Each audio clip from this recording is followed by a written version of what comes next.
cadeira tem pé, tem tudo, né? A gente vai ter que montar do zero. Fala sério, né? É o bigode que muitos querem, mas só eu tenho. Obrigado, meu Deus. Hoje minha cabeça explodiu. Eita, pega! Vamos que vamos, amigos. Quem aí é da época do Ayrton Senna? Tem alguém? Primeira vez que eu vi o Senna correr, eu era pequeno demais para entender o que era um ídolo. Mais tarde, vendo tudo que ele fez para conseguir se tornar tricampeão mundial, eu entendi por que algumas pessoas falam tanto sobre a falta de verdadeiros ídolos brasileiros atualmente. Mas o que faz de alguém um ídolo? Talento, fama, dinheiro? Ou seria a habilidade de quebrar barreiras, de olhar sempre adiante, de fazer a gente querer ser melhor do que a gente é? Nem todos os ídolos são extremamente talentosos ou conhecidos mundo afora. Alguns nasceram pobres, outros nasceram ricos. Eles falam diferentes línguas e possuem diferentes objetivos. Mas existe uma coisa que os une e os torna admiráveis: o desejo de fazer algo que vai além, além dos seus limites, além das nossas expectativas, além do que se considera possível. Alguém de vocês aí é da época do Ayrton Senna? O melhor piloto que a Fórmula 1 já viu. E se você acha que tudo que um piloto de Fórmula 1 precisa fazer é entrar no carro e dirigir o mais rápido que conseguir, eu preciso te dizer, é muito mais difícil do que isso. E exige, no mínimo, anos de treino, muito conhecimento técnico e imensa dedicação. Os anos em que Senna se tornou tricampeão mundial, nas décadas de 80 e 90, coincidiram com um período de extrema instabilidade no Brasil. A economia ia de mal a pior e o dragão verde da inflação reduzia cada vez mais o poder de compra dos brasileiros. Ao mesmo tempo em que um regime militar se dissolvia e eleições livres deixavam de ser apenas um grito de guerra do movimento Diretas Já. Esse sentimento de esperança com o país se estendia para a TV nos domingos pela manhã. Ver um brasileiro sendo imbatível em algo era o tipo de coisa que ainda podia ser considerado orgulho nacional. E foi assim que um brasileiro extremamente ambicioso e dedicado aproveitou cada oportunidade em seu caminho, às vezes literalmente, para nos lembrar do que éramos capazes. Senna representava tudo aquilo que o brasileiro podia ser se houvesse mais dedicação e oportunidade. Mais do que um ídolo, Senna era um retrato do Brasil em seu auge e uma prova de que um sonho pode sim se tornar realidade, se houver alguém disposto a lutar incansavelmente por ele. Desde seu último título em 1991, 30 anos se passaram e muita coisa mudou. A Fórmula 1, por exemplo, já não é mais a mesma, assim como o futebol. Até certo ponto, essas mudanças são naturais dentro de qualquer esporte. No caso da seleção brasileira de futebol, houve grande perda de interesse e credibilidade do povo brasileiro nos últimos anos. Talvez pela Copa de 2006, onde houve muito pagode e soberba e pouco comprometimento e profissionalismo. Talvez pela humilhação do 7-1, talvez pelos escândalos de corrupção da CBF, ou talvez pelos jogadores de hoje estarem mais preocupados com dancinhas e Instagram do que com o esporte em si. Quando os gregos inventaram os Jogos Olímpicos, hoje o maior evento esportivo do mundo, a ideia era que as competições fossem um momento de trégua em meio ao mundo repleto de guerras e conflitos. Diferentemente dos romanos, que viam os jogos como uma forma de exibição pública, para os gregos, competir era lutar pela glória pessoal. E foi exatamente isso que o Senna fez nos anos em que competiu, sobretudo na Fórmula 1. Por isso, falar sobre o Senna nada mais é do que falar sobre glória pessoal, sobre superar a si mesmo, sobre se tornar cada vez melhor, sobre o que realmente faz de alguém um grande herói e um verdadeiro ídolo. E as dificuldades enfrentadas por Senna iam muito além do esporte.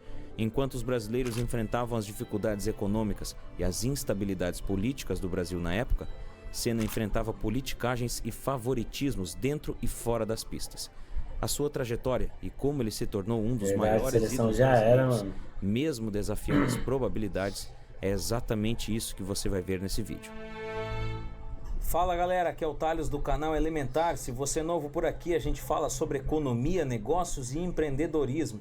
Se você gosta desse tipo de conteúdo e tem interesse em aprender comigo a produzir vídeos como esse aqui, confere a minha aula grátis no primeiro link da descrição.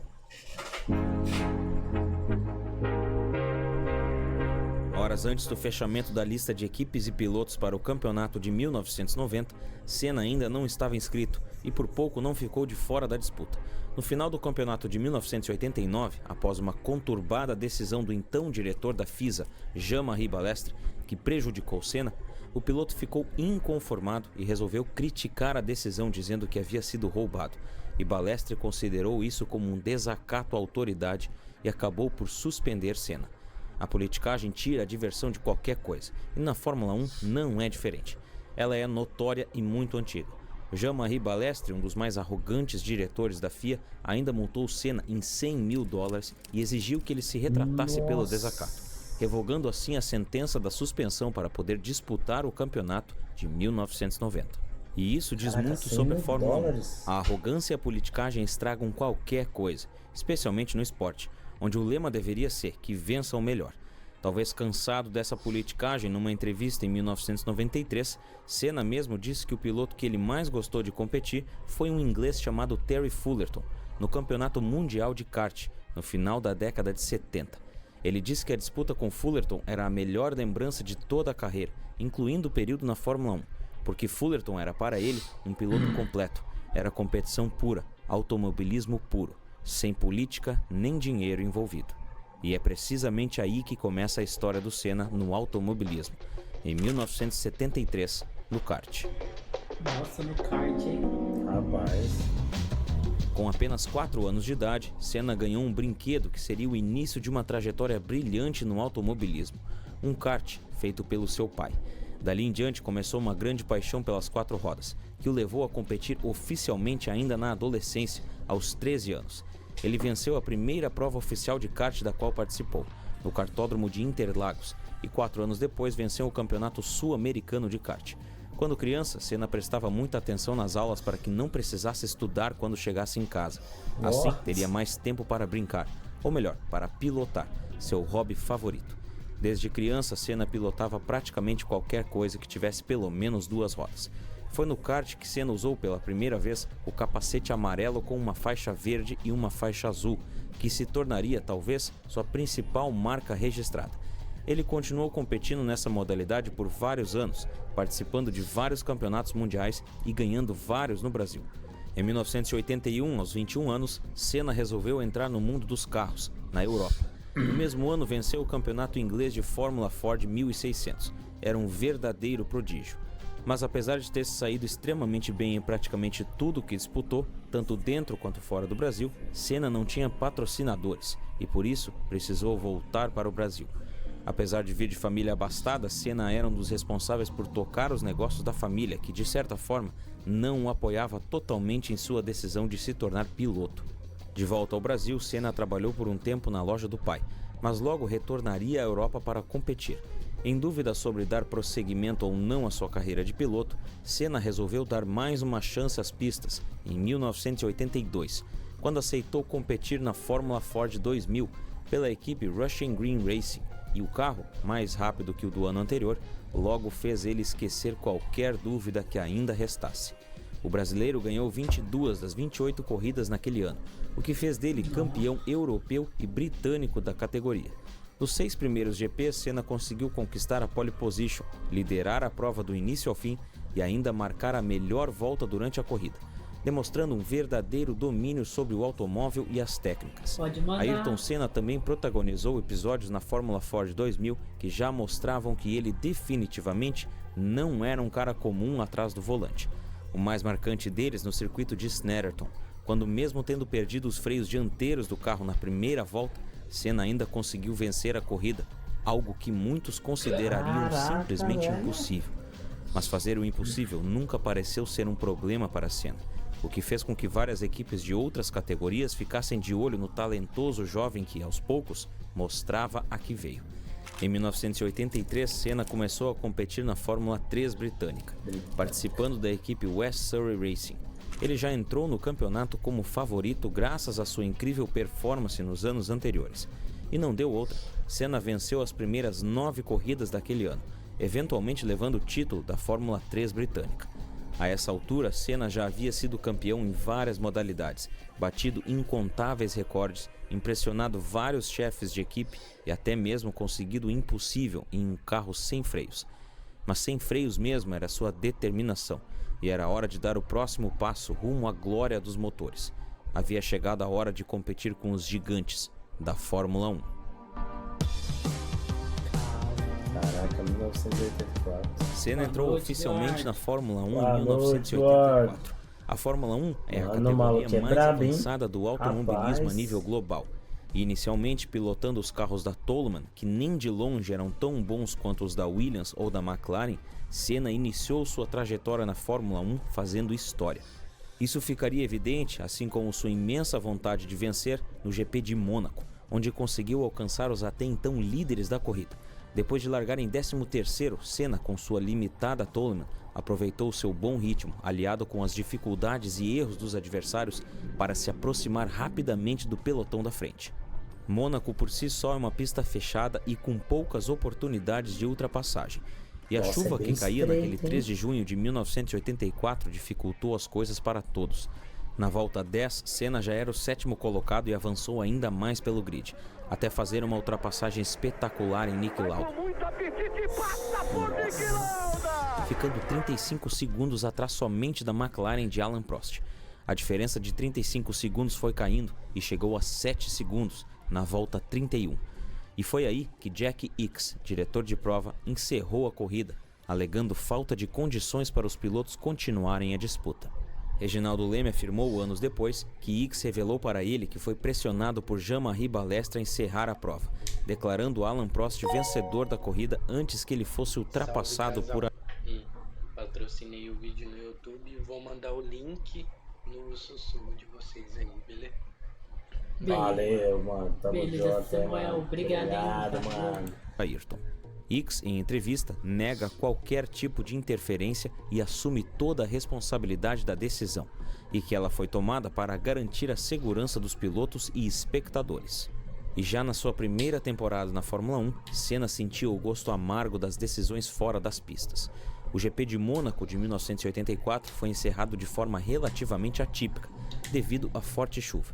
O que também marcou a prova foi que Senna conseguiu fazer com o carro da Toleman o que Prost e Lauda não conseguiram fazer com a McLaren. Quando jovem, um incidente levou Senna a perder uma corrida: a chuva. Desde então, sempre que chovia, ele pegava seu kart e ia para Interlagos. Dessa forma, Senna se tornou extremamente bom em pistas secas, mas ainda melhor em pistas molhadas. No caso do GP de Mônaco de 84, ironicamente, Senna conseguiu superar a chuva na pista, mas não a decisão fora dela. A expertise técnica de Senna era tamanha que ele conseguia extrair do carro muito mais do que ele havia sido projetado para fazer. E todo esse domínio não passaria despercebido pelas principais equipes de Fórmula 1, como a McLaren e a Williams. Mesmo assim, o carro da Toleman ainda tinha muitas limitações e em 1985, Senna decidiu buscar uma equipe com carros mais sofisticados que pudessem oferecer a ele o que os carros da Toleman não eram capazes. Foi aí que entrou para a Lotus, equipe onde ficaria pelos próximos 3 anos.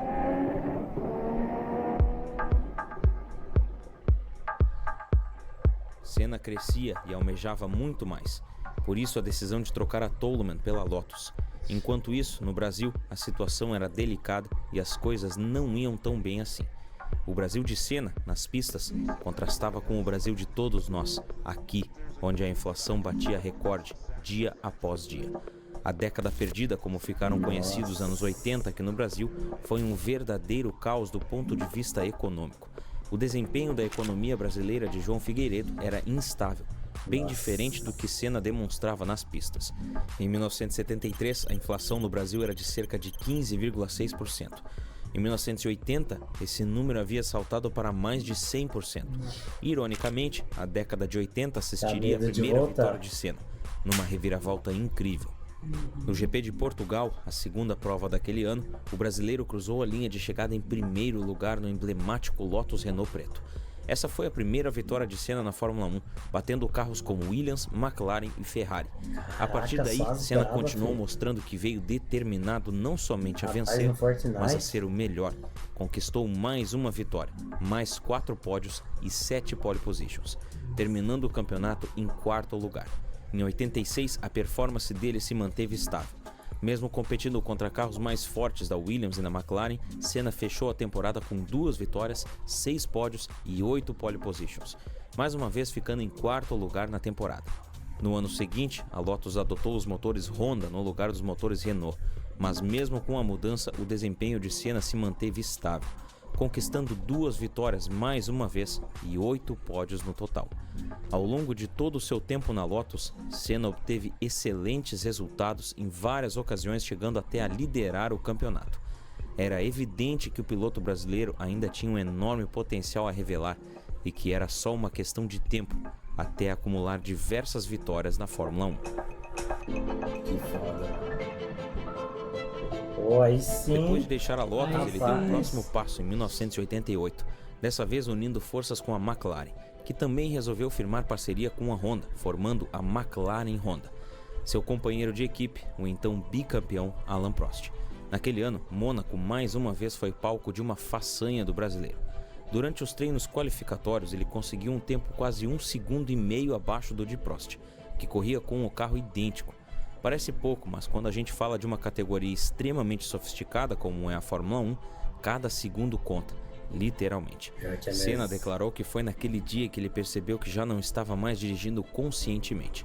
Para ele, era como se fosse uma outra dimensão. O circuito era um túnel e ele só ia em frente. No domingo, durante a corrida, o brasileiro voou na prova, chegando a abrir uma impressionante vantagem de quase 1 minuto para o segundo lugar, seu companheiro Alain Prost.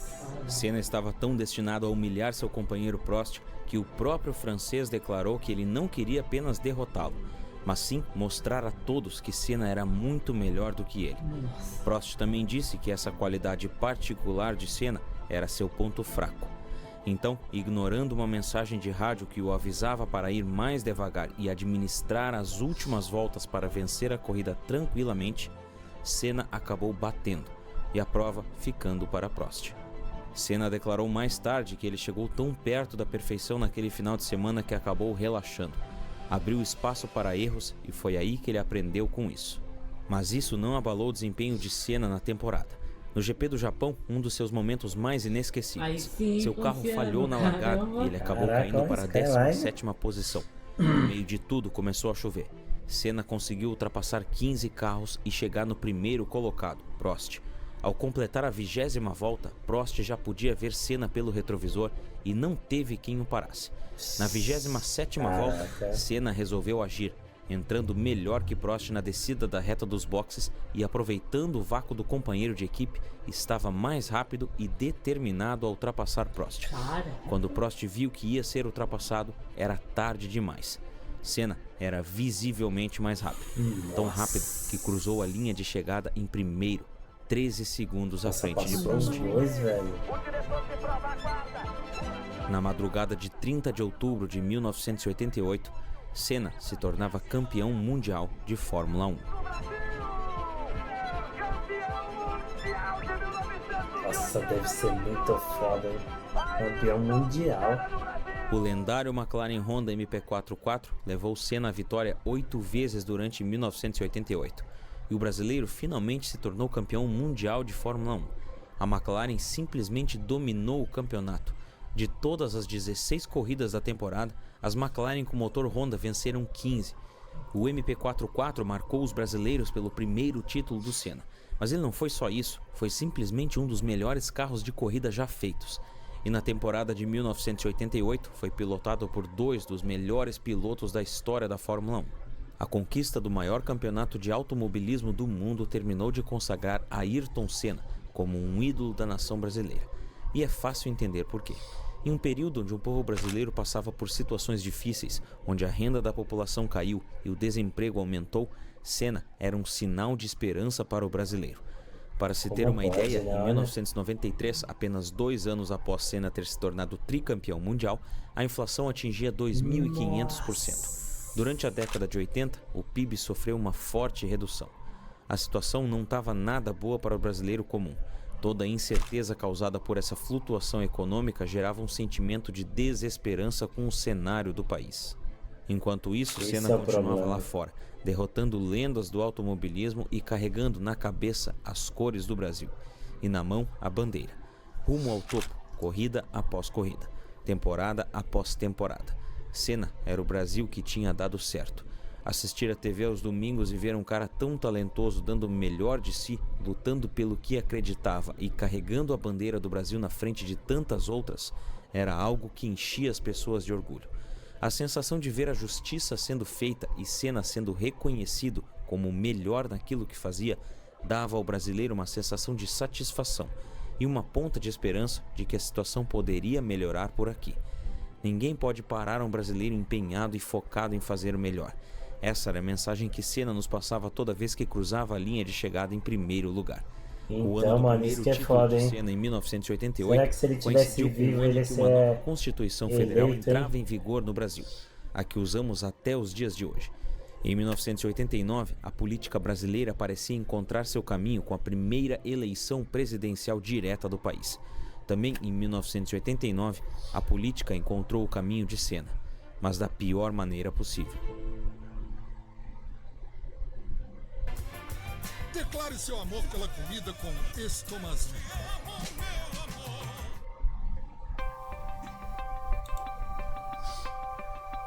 O campeonato de 89 foi marcado pela crescente disputa entre Senna e Prost. O domínio de Senna nas pole positions era grande, conquistando 13 das 16 e obtendo 6 vitórias. Prost obteve 4 vitórias, mas sua campanha foi mais regular que a de Senna, obtendo 6 vezes a segunda colocação. Além disso, Prost abandonou a corrida somente 3 vezes. Já Senna abandonou 6 vezes.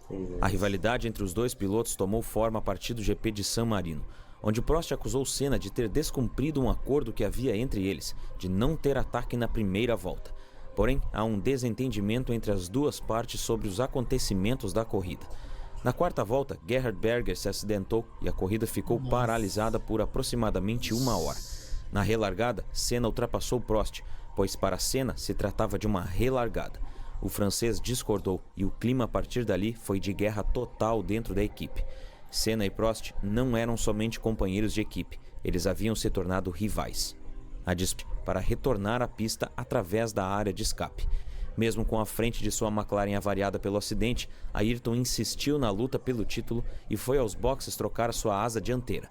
Em segundo colocado, somando 5 segundos de diferença para o primeiro, perseguiu Alessandro Nannini, da Benetton, e o ultrapassou a 3 voltas do final da prova, dando uma sobrevida à perseguição ao título, que agora ficaria para a última prova.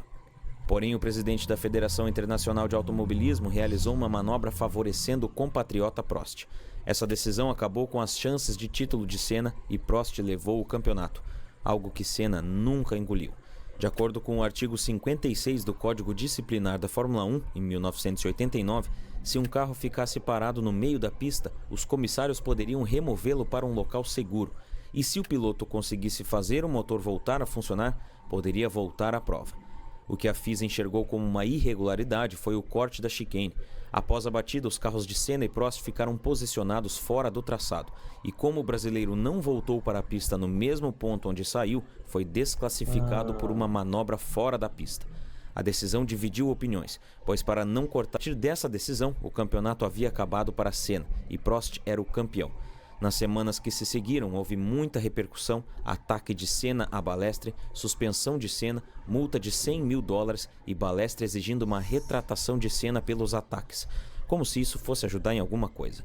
Senna engoliu seco, as partes se resolveram e na última hora ele foi inscrito e estaria dentro do campeonato de 1990, guardando o melhor para o final.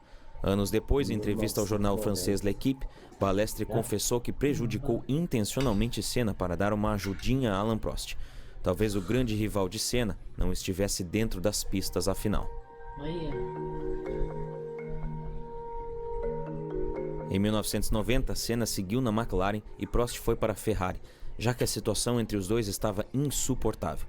Mesmo em equipes diferentes, a rivalidade permaneceu e até certo ponto aumentou. Em um campeonato mais regular, Senna obteve 6 vitórias e Prost 5. A disputa foi acirrada até o Grande Prêmio do Japão, que iria definir novamente o campeonato. E novamente Suzuka foi palco de um dos finais mais polêmicos de um campeonato mundial de Fórmula 1. Na quarta-feira, Senna foi até os diretores de prova e pediu que a pole position fosse mudada para o lado limpo da pista, onde havia mais borracha e o carro tracionava melhor. Em 1990, o local da pole foi trocado nas pistas do Brasil, México, Alemanha e Portugal. Mesmo assim, foi negado. Senna garantiu a pole no Japão, independente da decisão. Na reunião antes da corrida, mais tensão, quando o diretor da prova, Roland Brunzereit, começou a dar as instruções de rotina. Roland menciona que quem perder a chicane terá que voltar e seguir a linha correta da pista. O silêncio era ensurdecedor na sala.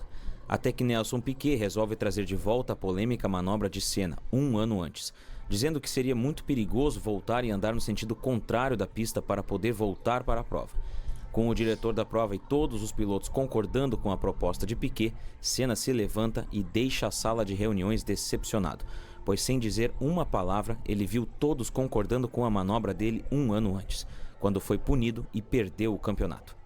É difícil dizer se Piquet estava sendo irônico, provocando Senna ou falando sério naquele momento. Beleza, Grande mano. piloto, dono da ultrapassagem mais espetacular da Fórmula 1, Nossa. em cima de Senna inclusive, e dono de frases polêmicas, fato é que ele deixava a Fórmula 1 mais divertida, falando exatamente o que pensava.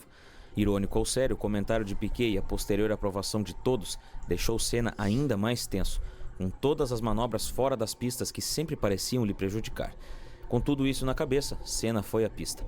Era improvável saber o que se passava na cabeça dele. O duelo tão aguardado entre Ayrton Senna e Alain Prost durou 9 segundos. Logo após a primeira curva, os pilotos bateram e saíram juntos pela área de saída da pista de Suzuka.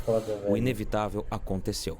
Com os dois carros virando uma nuvem de poeira, o campeonato havia acabado e Senna era bicampeão mundial. Após a confusão do título para a Folha de São Paulo, Senna disse: "Esse título eu dedico a todos aqueles que lutaram contra mim no ano passado e me machucaram muito. Esse ano está aí a demonstração para eles de quem é o campeão." As opiniões em cima desse acontecimento são divididas, mas só podemos imaginar o que se passava na cabeça de Senna horas antes da largada em Suzuka. O acidente intrigou a imprensa e alguns torcedores que começaram a questionar a ética de Senna. Mas o episódio também foi visto como uma forma de protesto e a única saída para a vingança por tudo que fizeram com ele. Desde todo o episódio de 89, a reunião pré-corrida e até a negativa da troca do lado da pista da pole. Ron Dennis, chefe da McLaren em 1990, disse em 2014 que Senna comentou sentir-se desconfortável por ter usado o mesmo recurso de Prost na temporada anterior, no mesmo circuito. Apesar de todas as incertezas e polêmicas, Senna estava sempre focado na vitória e mostrou um talento nunca antes visto na história do automobilismo, aliado a uma simplicidade ímpar, que fazia dele um herói próximo do povo brasileiro, alguém a quem se podia admirar.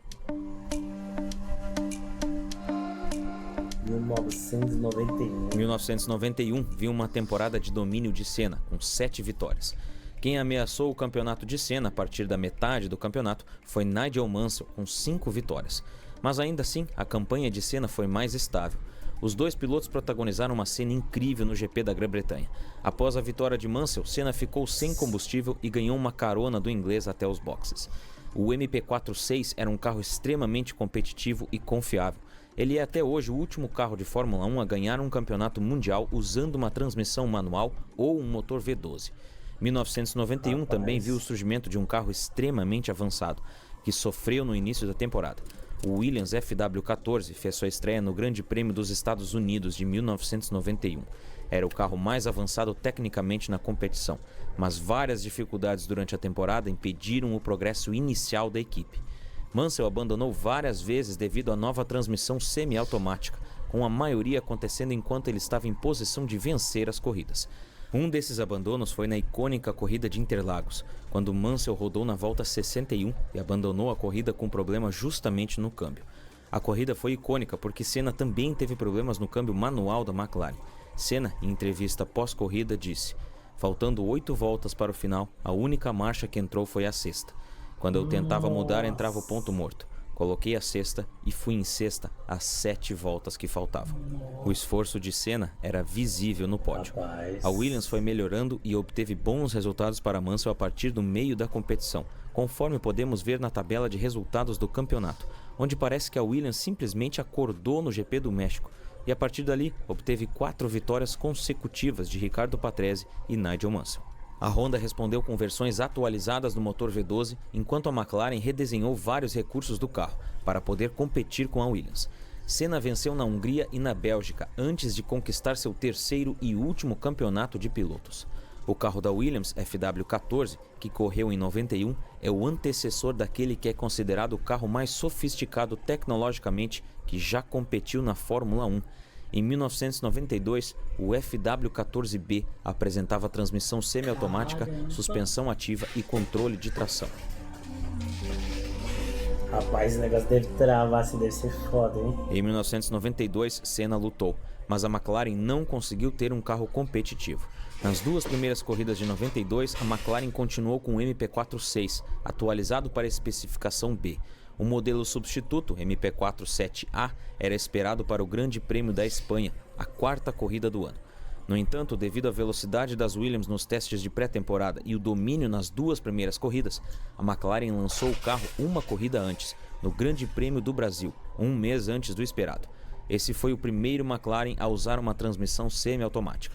Senna disse, após abandonar em Interlagos, que o carro possuía problemas de equilíbrio que limitavam a performance, além de reconhecer que as Williams eram de outro planeta e que para lutar com eles seria necessário melhorar muito não só a confiabilidade, mas também a velocidade. De fato, as Williams dominaram o ano de 92, sendo que Mansell ganhou 8 das 10 primeiras corridas e se tornou campeão com um 2º lugar na 11ª corrida. Ainda assim, Senna conseguiu a vitória em 3 ocasiões, garantindo o 4º lugar do campeonato.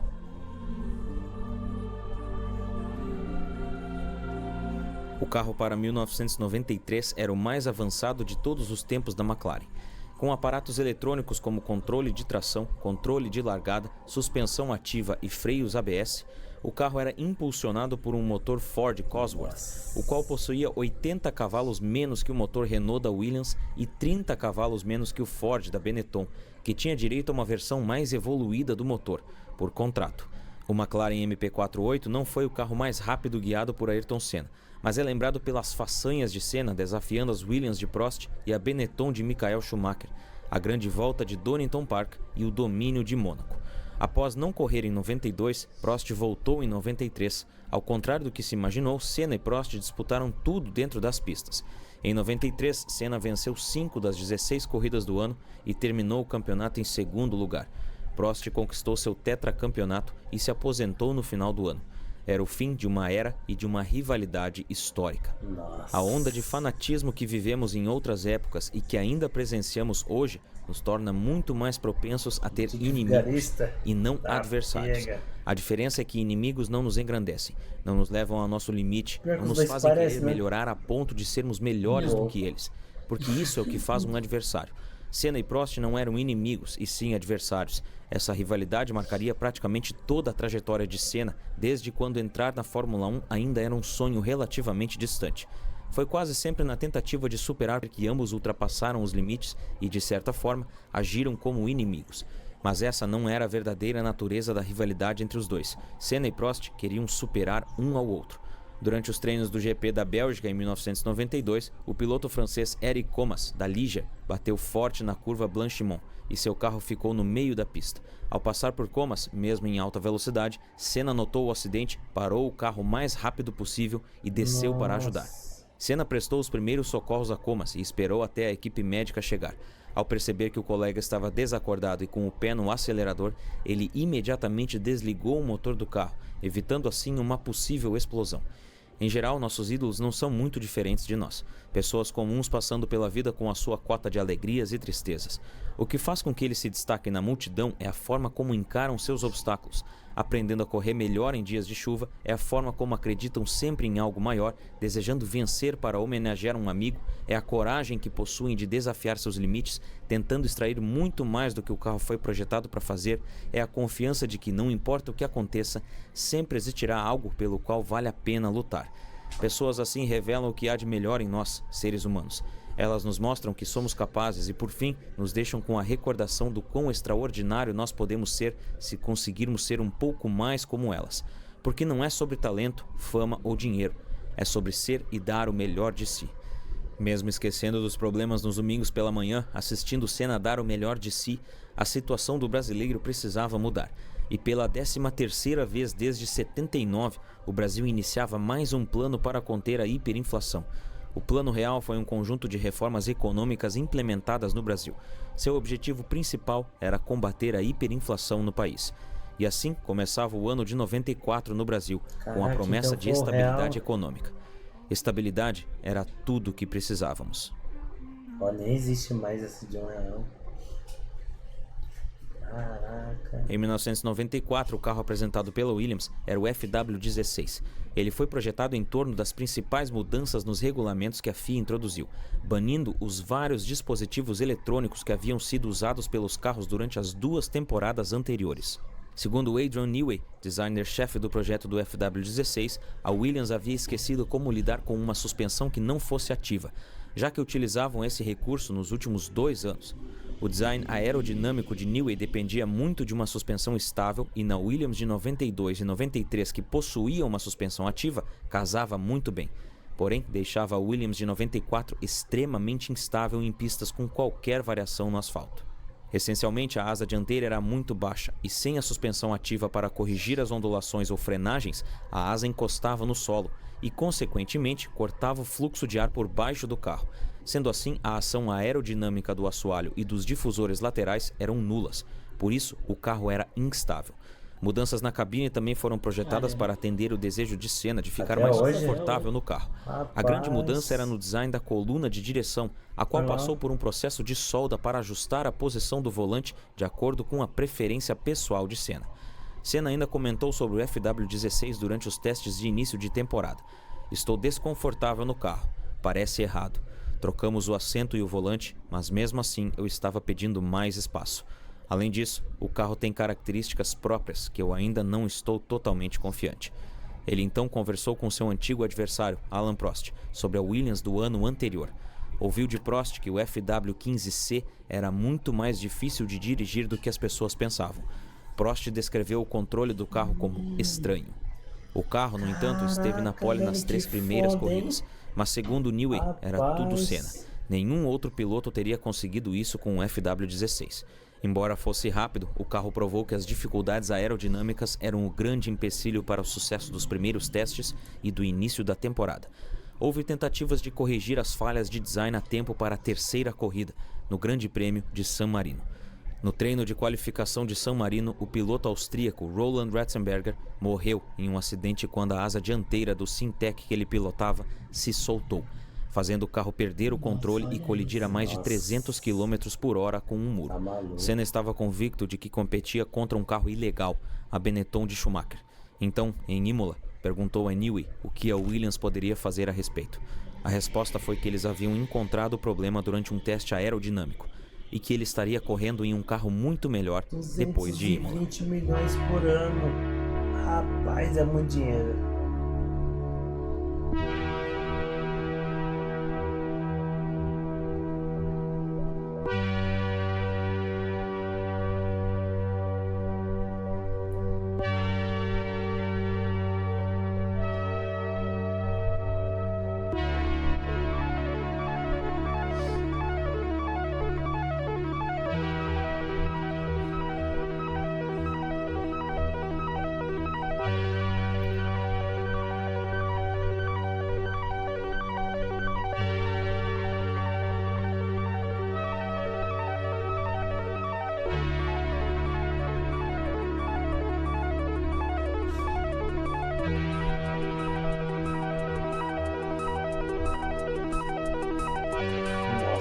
Já ficou.